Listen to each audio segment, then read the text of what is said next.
स्वागत है आप सभी का। और फिजिक्स के बहुत ही अच्छे क्वेश्चंस की श्रृंखला में आज हम आपके लिए लेके आए हैं प्रकाश विद्युत प्रभाव यानी फोटो इलेक्ट्रिक इफेक्ट। और फोटो इलेक्ट्रिक इफेक्ट में हम आज मैटर वेव्स में आज कुछ अच्छे क्वेश्चंस को पढ़ेंगे। देखिए, आइए देखते हैं कौन से नए क्वेश्चन आपको आज मिलते हैं जो आपने आज से पहले नहीं पढ़े।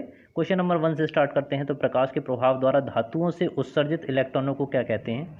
तो यहाँ पर ऑप्शन में आपके सामने है प्राथमिक इलेक्ट्रॉन, सेकेंडरी इलेक्ट्रॉन यानी द्वितीयक इलेक्ट्रॉन, प्रकाश इलेक्ट्रॉन या डी तापायन। तो तापानीय घटना है जब भी हम किसी वस्तु को गर्म करते हैं, किसी मेटेलिक सरफेस को अगर आप हीट करते हैं तो उससे एक निश्चित टेम्परेचर पर इलेक्ट्रॉन उत्सर्जित होने लगते हैं।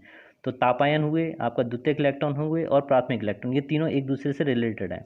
यहाँ पर पूछा जा रहा है प्रकाश के प्रभाव के द्वारा धातुओं से उत्सर्जन वाले इलेक्ट्रॉनों को, तो ये आपके फोटो इलेक्ट्रॉन्स या प्रकाश इलेक्ट्रॉन्स कहलाते हैं।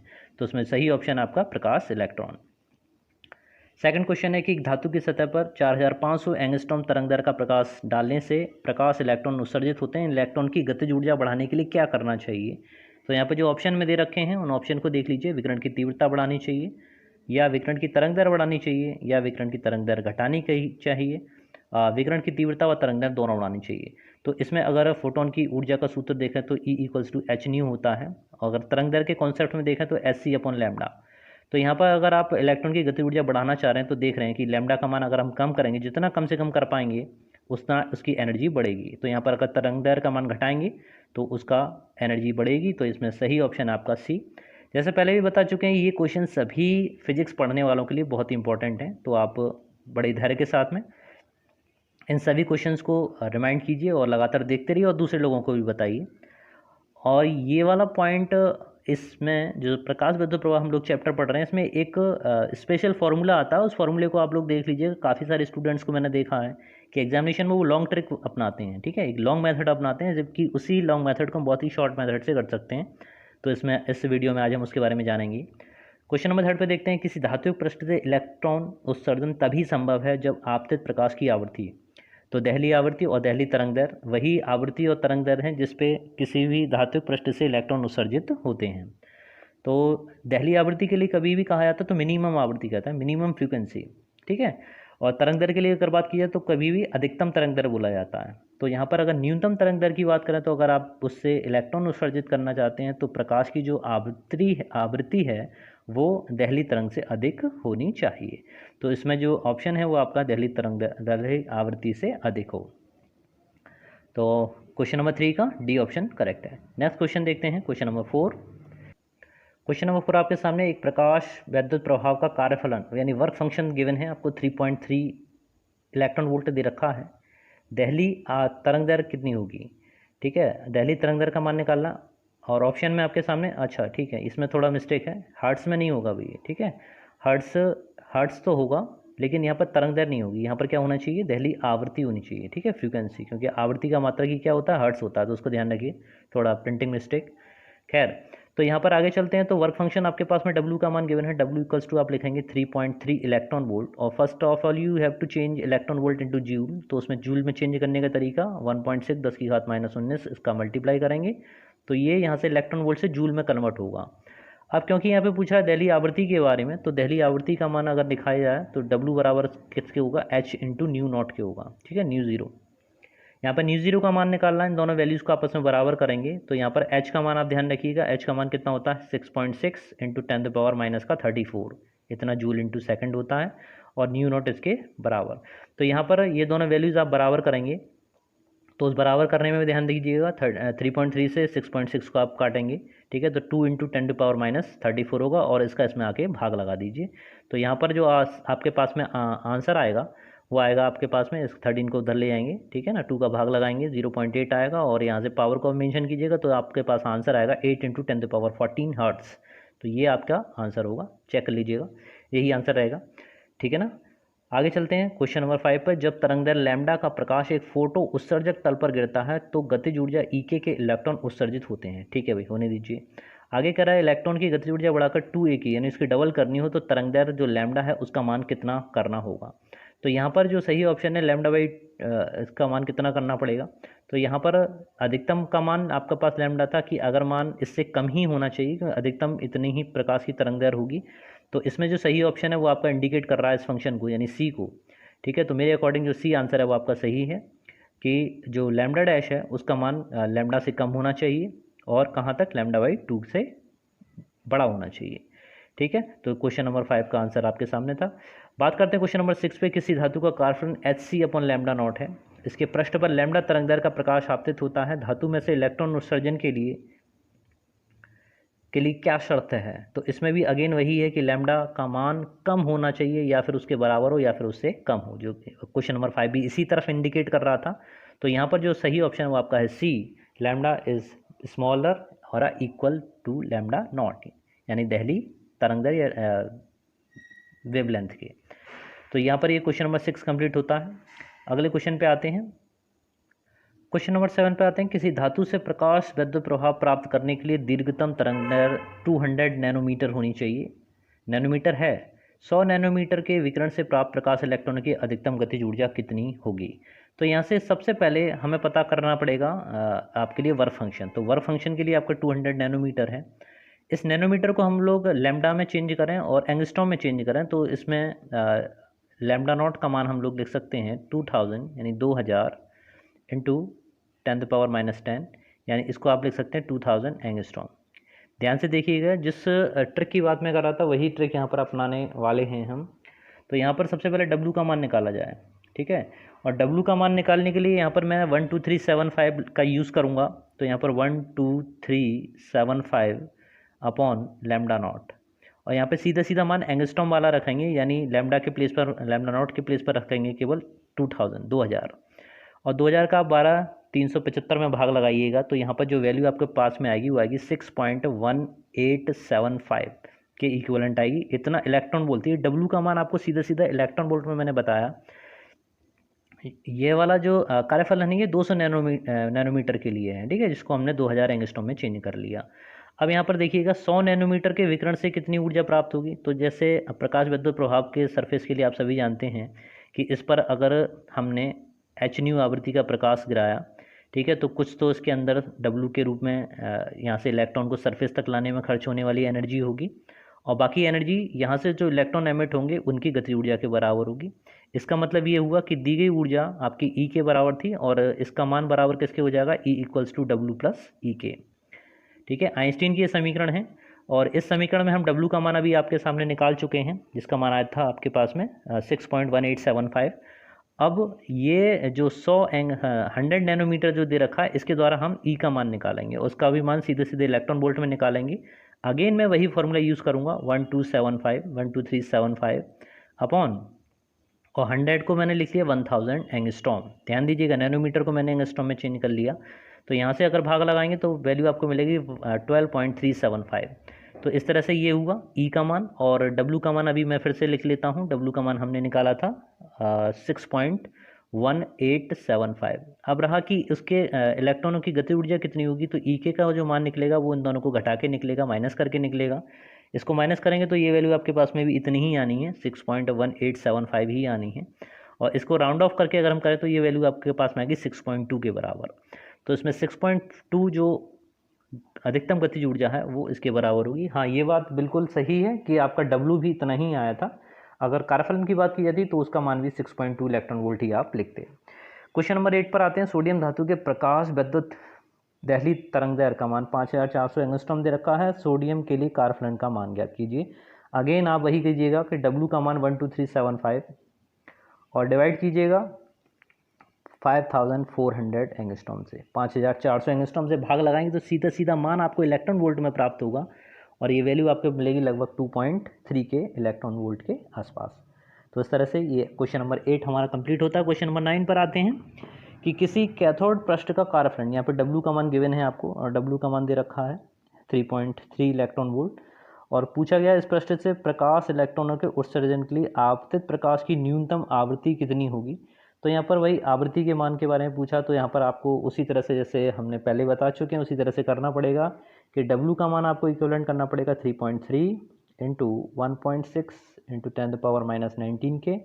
क्यों किया है, इलेक्ट्रॉन वोल्ट को जूल में कन्वर्ट किया, क्योंकि अब अगले वाले स्टेप में हम hν0 लिखेंगे और h की वैल्यू प्लेस करेंगे 6.6 इंटू 10⁻⁻34 और इंटू u0।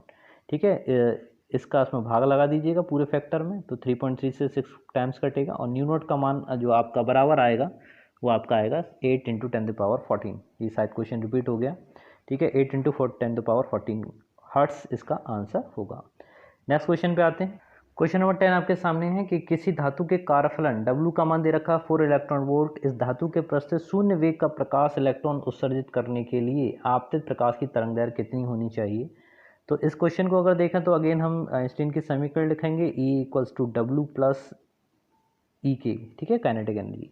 ये आपतित होने वाला प्रकाश है और ये आपका वर्क फंक्शन यानी कार्यफलन बोलते हैं, और ये उत्सर्जित होने वाले इलेक्ट्रॉन की गतिज ऊर्जा। ये कह रहे हैं शून्य वेग से उत्सर्जित हो। शून्य वेग से उत्सर्जित होने का मतलब है ये पूरा पूरा जीरो के बराबर हो जाए, और जब ये जीरो हो जाएगा तो इसका मतलब ये हुआ ये फैक्टर खत्म, ई का मान W के बराबर। तो अब केवल आपको जानना ये है कि कार्यफलन W के संगत तरंग दैर्घ्य कितनी थी। तरंग दैर्घ्य लैम्डा का मान निकालना है आपको, और 4 इलेक्ट्रॉन वोल्ट यहाँ पर एनर्जी दे रखी है। तो इसमें अगेन अभी तक आपने जो सीखा कि 1 2 3 7 5 अपन लैम्डा लगाते थे, अब यहाँ पे लैम्डा का मान निकालना और W का मान पूरा पूरा आप कितना लगाएंगे 4 इलेक्ट्रॉन वोल्ट। देखिए इस स्टेप में आपको करना ये है कि हमें लैम्डा का मान चाहिए और 1 2 3 7 5 upon 4 electron volt. Electron volt को उसमें जूल में चेंज करने की कोई नीड नहीं है। तो यहाँ पर अगर 4 का आप भाग लगाते हैं तो ये वैल्यू आपको मिलेगी 30,939.7 के आसपास, ठीक है। इतनी एंगस्ट्रॉम तरंग दैर्घ्य आपको प्राप्त हो रही है। अब यहाँ पर आके देखिए आपके ऑप्शन में कौन इसके नियर अबाउट है, तो 3100 एंगस्ट्रॉम इसका सही आंसर है। 3100 एंगस्ट्रॉम इसका आंसर होगा। बहुत ही अच्छी ट्रिक है, आप अच्छे से ध्यान से लगाइए, थोड़ा सावधानी इसमें रखनी पड़ती है। क्वेश्चन नंबर 11 पे आते हैं। 6.2 इलेक्ट्रॉन वोल्ट का परावैगनी विकिरण एल्यूमिनियम के पृष्ठ पर गिरता है और उसका कार्यफलन 4.2 इलेक्ट्रॉन वोल्ट दे रखा है। तीव्रतम उत्सर्जित इलेक्ट्रॉन की गति ऊर्जा कितनी होगी। तो यहाँ पर बड़ी फॉर्मल क्वेश्चन है, ठीक है। तो यहाँ पर जो दी गई ऊर्जा का मान हो गया आपके पास में 6.2 इलेक्ट्रॉन वोल्ट। W का मान उसने दे दिया आपके पास में, दे रखा है 4.2 इलेक्ट्रॉन वोल्ट, ओके जी। EK का मान आपको पूछा गया, EK का मान कितना होगा। तो यहाँ पर फॉर्मूला फंडामेंटल आपके लिए क्या कहता है कि E बराबर होता है W + EK, और यहाँ से अगर EK का मान निकालें तो W को E में से क्या कर दीजिए, माइनस कर दीजिए, ठीक है। तो हम यहाँ पर वही करने आ रहे हैं कि 6.2 में से माइनस करेंगे आपका 4.2 और घटाएंगे तो आपके पास में आएगा 2.0। तो इसका कहने का मतलब हुआ EK का मान आपके पास में कितना मिला, जो काइनेटिक एनर्जी है इलेक्ट्रॉनों की, ठीक है, वो कितनी मिली आपके पास में 2.0 इलेक्ट्रॉन वोल्ट। अब इस इलेक्ट्रॉन वोल्ट को आपको किस में कन्वर्ट करना पड़ेगा, जूल में। तो जूल में कन्वर्ट करने के लिए 2 इलेक्ट्रॉन का मान लगा दीजिए, 1.6 10⁻⁻19 यानी 19, 16 2 32 यानी 3.2 × 10⁻⁻19 जूल, ये मान आपके पास में प्राप्त हो रहा है। तो क्वेश्चन नंबर 11 में जो सही ऑप्शन है आपके साथ किसके साथ मैच कर रहा है, 3.2 किसी के साथ में दिखाई दे रहा है, हाँ 3 जरूर है। तो इसमें जी 3.3 × 10⁻⁻19 जूल ये आपका आंसर होगा। क्वेश्चन नंबर 12 में आते हैं। दो विभिन्न विकिरण जिनकी फोटोन की ऊर्जाएं 1.0 इलेक्ट्रॉन वोल्ट और 2.5 इलेक्ट्रॉन वोल्ट हैं। 0.5 इलेक्ट्रॉन वोल्ट कार्यफलन वाले धातु के पृष्ठ पर बारी बारी से गिराने पर डाले जाते हैं। उत्सर्जित प्रकाश इलेक्ट्रॉनों के वेगों का अनुपात कितना होगा। तो इसमें दोनों के लिए आप EK का मान निकाल लीजिए, वेलोसिटी उनके अनुपातों का मान निकालना होगा। तो चलिए स्टार्ट करते हैं। तो सबसे पहले इनकी फोटोनों की ऊर्जाएं जो गिवन है, तो इसके फर्स्ट वाले को आप E1 कह लीजिए, ठीक है, EK1। तो EK1 की वैल्यू अगर आप निकालेंगे, EK1 ये वैल्यू आपके किसके पास में आएगी, 1.0 में से इलेक्ट्रॉन वोल्ट से 0.5 माइनस कीजिएगा तो ये आपके पास में आएगा 0.5 इलेक्ट्रॉन वोल्ट। सेकंड वाले को 2.5 में से आप माइनस करेंगे तो EK2, ठीक है ना, ये दूसरे वाले की एनर्जी निकाल लें तो उसमें से आप माइनस कीजिएगा तो ये आपके पास में आएगा 2.0 इलेक्ट्रॉन वोल्ट। इतनी वैल्यू आपके पास में प्राप्त हुई। अब जरा यहीं पे देखिए, आप इसकी गतिज ऊर्जा आप लिखेंगे 1/2 mv1², ठीक है, 1/2 mv1², ऊपर वाले की, और नीचे वाले की लिखें 1/2 mv2²। तो 1/2 से 1/2 कैंसिल कीजिएगा, इलेक्ट्रॉन वोल्ट से इलेक्ट्रॉन वोल्ट कैंसिल कीजिएगा, तो यहाँ पे आपके पास में मिलेगा v1² upon v2², this is equals to, और पॉइंट से पॉइंट हटाइएगा, 5 × 5 5 4 20 यानी 1/4 रहा, और इसका अंडर रूट अगर स्क्वायर हटा देंगे तो ये पूरा रूट आ जाएगा। ये वैल्यू आपके पास में किसके बराबर हो जाएगी, 1/2 के बराबर हो जाएगी। और 1/2 जो 12 का ऑप्शन दिखाई दे रहा है वो है ऑप्शन आपका C, ठीक है, C ऑप्शन आपका करेक्ट है। आते हैं क्वेश्चन नंबर 13 पे। तरंग दैर्घ्य 5000 के प्रकाश फोटोन की ऊर्जाएं लगभग कितनी दे रखी है? इसमें 2.5 इलेक्ट्रॉन वोल्ट है। एक एंगस्ट्रॉम तरंग दैर्घ्य के एक्स किरणों के फोटोन की ऊर्जा लगभग कितनी होगी? तो इसमें जो सही ऑप्शन है वो है ऑप्शन आपका सी, 2.5 इंटू 5000 इलेक्ट्रॉन वोल्ट। ये लगभग के बराबर है, फोटोन की ऊर्जा लगभग इतनी होगी। अगले क्वेश्चन पे आते हैं। क्वेश्चन नंबर 14 है, प्रकाश विद्युत प्रभाव के प्रयोग में धातु के उत्सर्जक पृष्ठ पर 0.62 म्यू, ठीक है, म्यू माइक्रोन बोले, ठीक है, माइक्रोन की तरंगदैर्घ्य के प्रकाश के आपतित होने पर निरोधी विभव 1.0 वोल्ट है। धातु का कार्यफलन लगभग कितना होगा? तो इसमें स्टॉपिंग पोटेंशियल के बारे में बता रखा है। स्टॉपिंग पोटेंशियल निरोधी विभव का मान है। तो सबसे पहले ये समझ लीजिए कि ईके की जो वैल्यू है, अगर आप इसे इसमें इलेक्ट्रॉन ई लगा दें तो इसी निरोधी विभव में, कट ऑफ पोटेंशियल में, तो इसमें आप अगर इसको लिखना चाहेंगे तो आप इसको लिखते हैं 1.0 इलेक्ट्रॉन वोल्ट। ये आपका ईके हो गया। अब बात आती है इसका कार्यफलन निकालने के लिए, ठीक है ना। तो ये 0.62 क्या दे रखा है? ये आपकी जो आपतित प्रकाश है उसकी आवृत्ति उसकी तरंगदैर्घ्य दे रखी है। तो अगेन वही फॉर्मूला मैं यूज़ करने जा रहा हूँ, 12375 और अपॉन में आप लिखेंगे 0.62 माइक्रोन। 62 माइक्रोन का मतलब क्या है? 10⁻⁻6 है भाई। अब मैंने जैसे कहा कि इसको आप एंगस्ट्रॉम में चेंज कर लिया करिए। इसको एंगस्ट्रॉम में चेंज करने के लिए आपको इसमें -4 करना पड़ेगा। तो -4 करने के लिए प्लस का 10⁻4 का मल्टीप्लाई आप इसके साथ करें तो 2 दशमलव तो उससे हट जाएंगे और आपके पास में बचेगा 12375 अपॉन, ठीक है, 6200 और यहाँ पर आप ऐड कर देंगे तो 10⁻−10। इसको हटा दीजिए। अब ये एंगस्ट्रॉम में शामिल हो गया। इसका मतलब ये हुआ कि 6200 इसका आप डिवाइड करेंगे, भाग लगाएंगे इसमें, तो ये लगभग पूरा आपके पास में कितना आएगा? 2.0 इलेक्ट्रॉन वोल्ट के अराउंड मिल जाएगा। थोड़ी देर के लिए मान लीजिए 2 इलेक्ट्रॉन वोल्ट है। ओके, तो ई का मान आपके पास में आ गया 2 इलेक्ट्रॉन वोल्ट और ई का जो मान आ गया आपके पास में वो आ गया 2 इलेक्ट्रॉन वोल्ट और ई के का जो मान है वो आपके पास में कितना है? ये आपका 1 इलेक्ट्रॉन वोल्ट है जो कट ऑफ पोटेंशियल के रूप में दे रखा है। डब्ल्यू का मान पूछा गया है तो डब्ल्यू का मान सीधा कि ई में से अगर ई के को माइनस कर देंगे तो आपको डब्ल्यू का मान मिलेगा। तो 2 में से 1 को घटाइएगा, आपके पास मिलेगा 1 और जो आपका सही आंसर है ऑप्शन 1 ए का 1 इलेक्ट्रॉन वोल्ट। क्वेश्चन नंबर 15 पे आते हैं। प्रकाश इलेक्ट्रॉन के लिए निरोधी विभव यानी वही कट ऑफ पोटेंशियल किसके ऊपर डिपेंड करता है? तो उसमें जो ऑप्शन है केवल आपतित प्रकाश की आवृत्ति के ऊपर डिपेंड करता है, केवल कैथोड के पदार्थ पर डिपेंड करता है, या आपतित प्रकाश की आवृत्ति व कैथोड पदार्थ दोनों पर डिपेंड करता है, या ऑप्शन डी है आपतित प्रकाश की तीव्रता के ऊपर। तो ये आपका सही जो ऑप्शन है वो आपका सी, आपतित प्रकाश की आवृत्ति व कैथोड के पदार्थ दोनों पर डिपेंड या निर्भर करता है।